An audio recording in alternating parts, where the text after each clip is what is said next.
Hi, my name is Emily Leese, and I'll be reading you The Little Mermaid.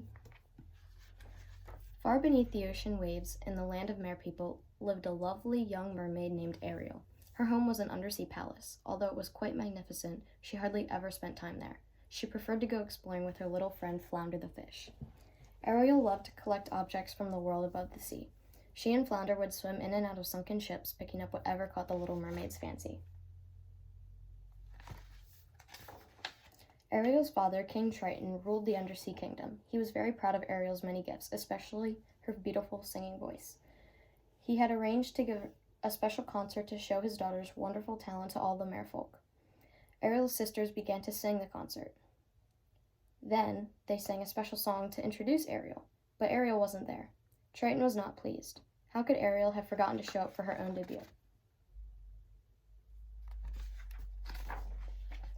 As usual, Ariel was off exploring. She had found a sunken ship to play in and forgotten all about her concert.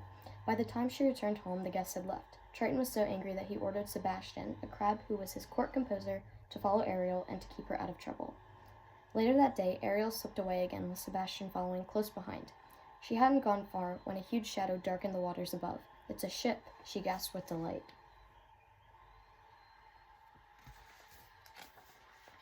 Ariel swam to the surface to get a closer look. There were humans on board. One of them was very handsome.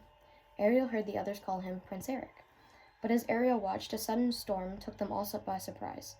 To her horror, the ship began to sink. Most of the people on board were able to get into a lifeboat, but the handsome young prince was hit by a falling spar and was thrown into the churning water.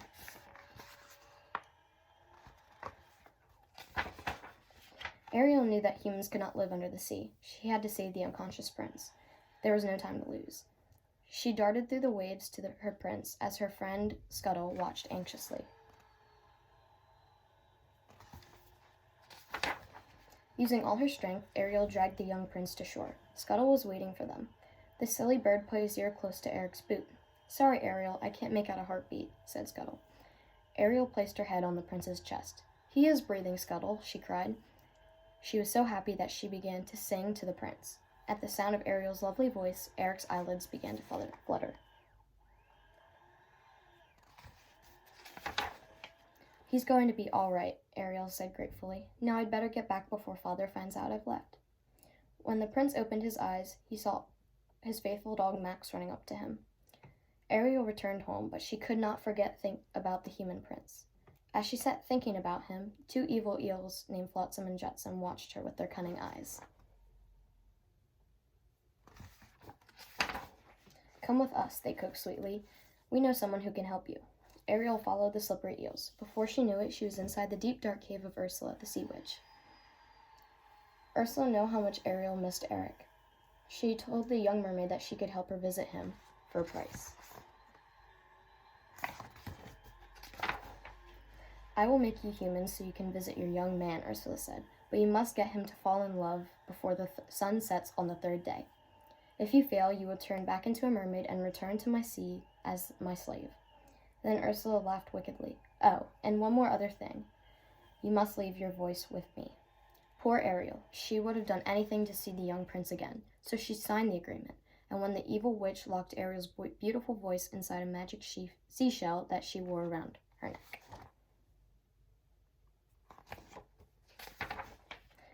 Flounder and Sebastian watched in amazement as Ursula's magic powers suddenly changed Ariel into a human girl. Ariel could no longer live underwater. Luckily, her two friends rushed her up to the surface so she could breathe. Ursula cackled with glee. She intended to make sure Ariel did not get her kiss. Once Ariel was safe on the beach, Scuttle said, "There's something different about you, Ariel. I just can't put my foot on it." Ariel showed him her two legs. She wanted to tell Scuttle about what had happened to her, but since Ursula had taken her voice, Sebastian had to explain. When Ariel tried to stand, she found that balancing on her new legs was harder than it looked. "You can do it," said Scuttle. "Just watch me." Sebastian shook his head in disbelief. How am I going to tell the king about this? He wondered. Meanwhile, Eric had not forgotten about the girl who had saved his life. Although he hadn't seen her, he had fallen in love with her beautiful voice. Eric would have given his entire kingdom to find her. And then he was walking on the beach with Max, and he saw Ariel on the beach. Have we met before? Eric asked, his heart skipping a beat, but his hopes were soon dashed when he found that Ariel could not speak. She can't be the one, he thought.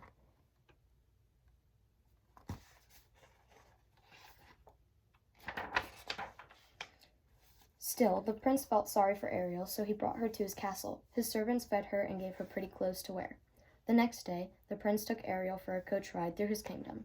She's so lovely, Eric said to himself. If only she was the girl I've been searching for.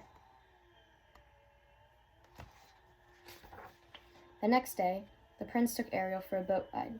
There isn't much time, thought Ariel. If he doesn't kiss me soon, I will become Ursula's slave. Although Ariel didn't know it, the prince was falling in love and was just about to kiss her. But Flotsam and Jetsam had been watching them. They tipped the boat over and sent the young couple tumbling to the water before Ariel could get her kiss.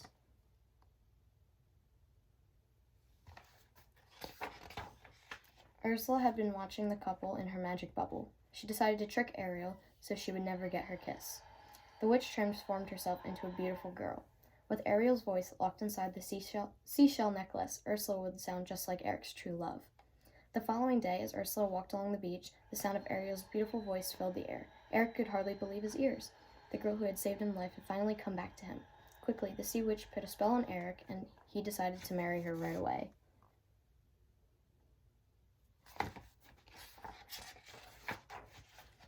Ursula's nasty trick had worked. She and Eric were to be married on his ship that very day.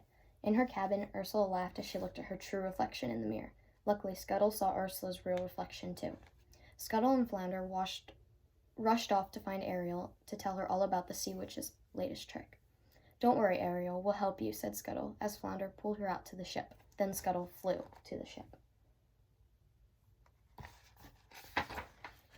With the help of sea lions, pelicans, and other birds, Scuttle stopped the wedding. As Ariel climbed over the railing, the birds tore at Ursula's clothing and pulled her hair. The seashell fell from Ursula's neck, and it broke.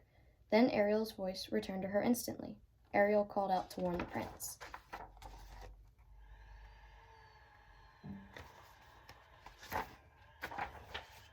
Then Eric knew he had been tricked. But time had run out. The sun started to set, and Ariel was already turning back into a mermaid. You belong to me now, gloated Ursula, who had turned back into her mean, ugly self. She grabbed Ariel and slithered into the sea. But Eric was not about to let Ariel slip away this time. Grabbing a harpoon, he dived into the sea and hurled it at the sea witch.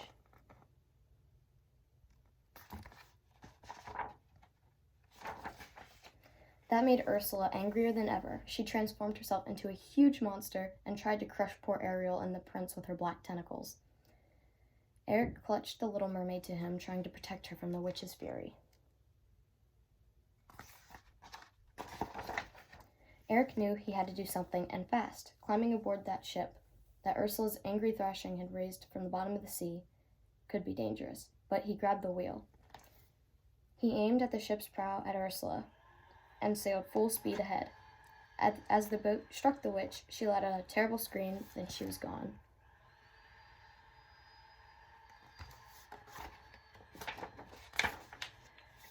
Everyone was glad that the sea witch was gone, but Ariel was still unhappy. Even Triton could see that his daughter was truly in love. So, using his magic powers, he granted Ariel her dearest wish. He made her human again. Triton watched as Eric and Ariel walked back to the castle. I'm going to miss her, King Triton said to Sebastian, but I know they'll be happy. Soon after that, Eric and Ariel were married in a splendid shipboard wedding with all the mer people looking on. And just as King Triton had predicted, they lived happily ever after. The end. Thank you for listening.